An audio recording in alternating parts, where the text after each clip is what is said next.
Samsung, the manufacturer of both plasma and LED, those products are in the event this year, and that's quite a tribute to Samsung. So here we go, and you'll introduce yourself. All right. That's all right. Thank you. So my name is Ryan Chiquin. I'm one of the regional trainers for Samsung. Very happy to be here today. I also have the distinct privilege of having Mr. Mike Wood here in the room with us from our QA labs in New Jersey. So some of the more obscure technical stuff, I'll probably defer to him if we have some of those questions. But oh, you will. I'm sure we probably will. Many of those, hopefully, I'll be able to answer too. So, why do we have the TVs that we have today? And I think you're going to find that is Samsung perfect in every way? No. But then again, no manufacturer is. We try and make our TVs as good as they possibly can and have basically near state-of-the-art in picture performance, either at state-of-the-art or very close to it. Have all the features that people want in a TV, plus the design elements that people want in a TV, at a price point that they're willing to pay. Add all of those things together, and that's where you'll find where last year we had 25% market share in the DTV market. So 1 out of 4 TVs sold in the United States was a Samsung, which is pretty strong. That means that we have a formula that works for many people. I think that could we possibly have made them better in certain ways? Yes, but is that going to dramatically increase the cost of the TVs in some ways? I think the answer too might have also been yes. So if you're going to follow that road, you end up with a TV that's much, much more expensive to get 10% better, and at the end of the day, sells fewer TVs. And, you know, everything that we need to do has to be commercially successful, and that's certainly one of those things. So, yes, we value picture quality very, very much, and I think that you'll find that, as these gentlemen have already discovered, that our TVs are pretty close to either right at state-of-the-art or very close within tolerance of what is the state-of-the-art from somebody else. And I see them shaking their heads, so I know that to be the case. But I think when you also look at the feature set that we provide, the ultra-slim bezel around our TVs, that we've pretty much pioneered. One of the things that I often say, as I did last year, is if you ever want to see what a competitor's TV is going to look like in a year, look at what our TVs look like now. And if you remember what our TVs looked like last year, that is so true. That is so true. I've never heard truer words. So, you know, that's just one of those things that, that you know, we spend a good deal of time and effort to make sure that our TVs look as good off as they do on. And when they are on, they disappear into the wall as much as possible by using as thin bezels as we possibly can. There's also a million different ways that you can control our TVs. I think we've come up with 14 different ways that you can control a Samsung TV. So RS-232, obviously, for people that want to do big control systems through the EX-Link port. If you have a tablet, of course I do, there is the Samsung remote app that's available for a tablet. There's also one available for your phone. If you have made a mistake and have an iOS device, well, that's fine too, because we also have an app for those devices as well. There's also, new for this year, gesture and voice control. And if you've had a chance to play with them, some of you like them and some of you don't. I tend to, I think it's a matter of practice. That you know, a lot of practice. For me, obviously, I'm pretty versed at it. It works pretty well, and it's just more options for people to control their TV. We're not saying that that you're going to throw them out. You're going to throw your remote control away, and you're only ever going to use gesture and voice. But they are there in case you want to use them. So my question that I always ask people when they ask about these things: hey, are you really going to use it? So, all of you, how many of you have smartphones in here? Pretty much everybody, right? So mostly everybody has a smartphone in here. How often do you use the voice command feature in your phone? Right? So, some of you say sometimes, some of you say never. That's exactly the same type of response that we'll get from people a year from now. Do you use voice control in your TV, voice navigation? We're going to see some people say, I never use it. We're going to see some people say, oh, I use it all the time. And it just comes down to a matter of preference as to what they prefer.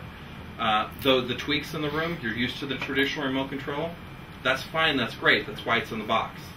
Of course, the other new remote, the Smart Touch remote, I find I use this one pretty much all the time, because you can do pretty much everything that you want to do with it. If you don't want to say hi TV and address the TV directly, well, there's a microphone built into the remote as well, so that you can essentially do the same thing. If you're in a very loud environment, use the one in the remote. It's far more, well, it works more often than addressing the TV directly. One of the other key features that's new for this year is something that nobody else has, that we're seeing in any TVs right now, is what's called Smart Evolution. And so, essentially, what is Smart Evolution? So, we have a certain feature set in the TV this year. You know, it has a dual-core processor in the TV, has a certain video processor in it, has a certain finite amount of memory in it. What do you think next year's TVs will handle? More of everything, right? So there'll be more functionality next year. The processors will probably be faster. There'll probably be a better video processor in it in next year's TV.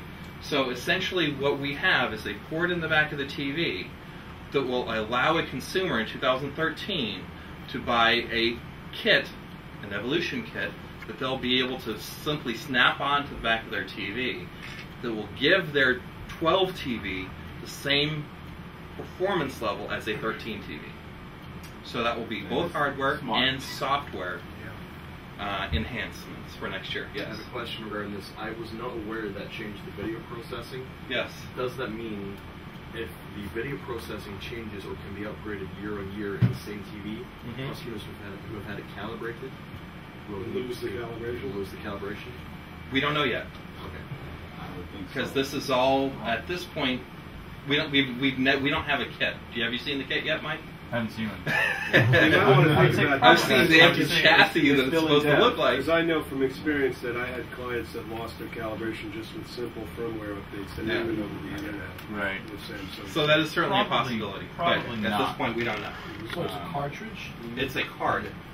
So they're on the back of the 7500, so that the top two LEDs and the top two plasmas, there is basically a sticker over a port that's in the back of the TV, and it will simply, it's about a few mils thick, will simply snap onto the back of the TV, and we'll have hardware and software in that. Is it accessible on a wall-mounted set, or do you have to take it off? You'd probably have to take it off depending on, because there's the way that it snaps onto the back. I don't imagine you're going to have to dig the two little claws in it. Yes. Do you know something like that would retail for? No idea. We only have a SKU number for it yet because we're talking about something that's going to come out next year. So the whole idea is we have four. I'll get to this one first. All right. So essentially, there's a little port on the back of the TV, and that's essentially where it goes.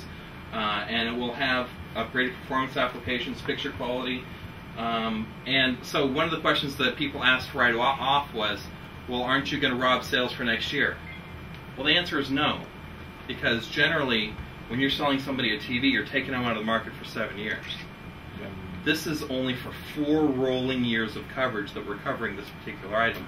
Plus, it gives the integrator the ability to restart that conversation with the customer again a year into it, and revisit that particular installation, and possibly upsell them on some other features.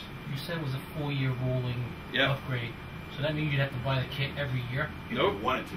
So in 2012, we will support the TV with upgrades until 2016. So you buy the one card, and for the next 3 years after that, automatically the upgrades will? No. You have the ability to buy the card in 13. For your 12 TV, you could buy it in 14. In 2015, you could buy a card for this year's TV. So you just keep buying them year after year? If you wanted to. Maybe you find that the difference isn't so great next year, and you don't want to buy it next year, and you're going to buy it in 2014. Well, we're still supporting the 2012 TV in 2014. Does that make sense? Yeah. So, in 2017, you won't be able to buy a card for your 2012 TV anymore. I have one other question. If your 2013 TV, you decide to upgrade in 2016, will it incorporate all the upgrades for the previous years? Yes. It will. Yeah, that's the idea. Now, obviously, we're still at 1920 by 1080 panel, right? So it's not going to. So all of a sudden, in 2016, everybody's at 4K. There's nothing you'll be able to do with that. You're going to be able to increase certain aspects of the electronics inside the TV, but not the panel itself. Is that a statement of intent from Samsung in 2016? No. No, not at all. Not at all. So it is available in the basically the top two levels, 7500 and 8000, and actually this should be 7000 in plasma because there's no 7500 in plasma. But you get the idea. So 7500 in an LED, and 8000 in LED, and then the 7000 and 8000 plasmas.